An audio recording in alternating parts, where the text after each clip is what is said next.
Le monde change. Dans un monde en expansion, l'Europe ne peut pas se rétrécir.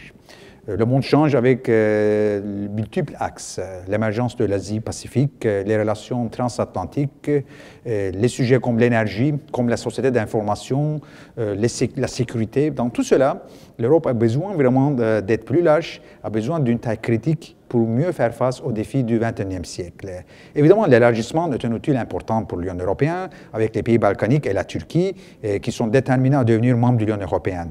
Mais la Méditerranée est très importante. Ça ne doit plus être considéré comme un cercle à l'extérieur de l'Europe, comme un voisinage.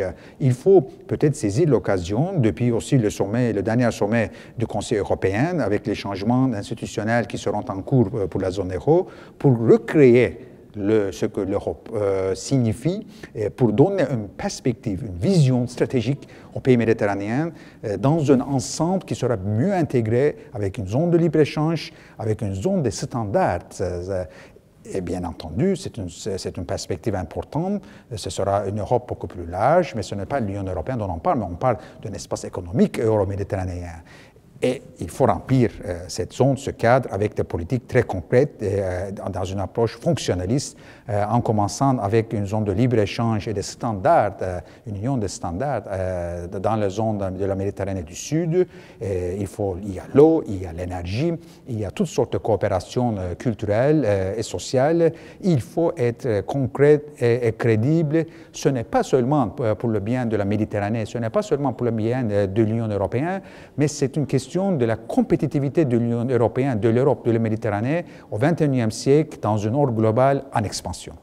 La Turquie, c'est sans doute un pays du Nord avec des caractéristiques du Sud et aussi un pays du Sud avec les caractéristiques du Nord. C'est un pays, c'est le pays le plus oriental de l'Occident ou bien le pays le plus occidental de l'Orient.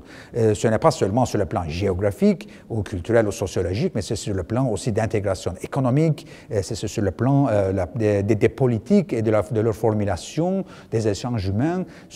Sur tous ces plans-là, le succès de la Turquie fait de la Turquie un pays gagnant, mais aussi génère des effets positifs pour l'Europe et pour la Méditerranée. C'est pourquoi nous sommes conscients en Turquie qu'il ne s'agit pas seulement de notre destin national, mais de notre destin commun à tous dans la zone euro-méditerranéenne.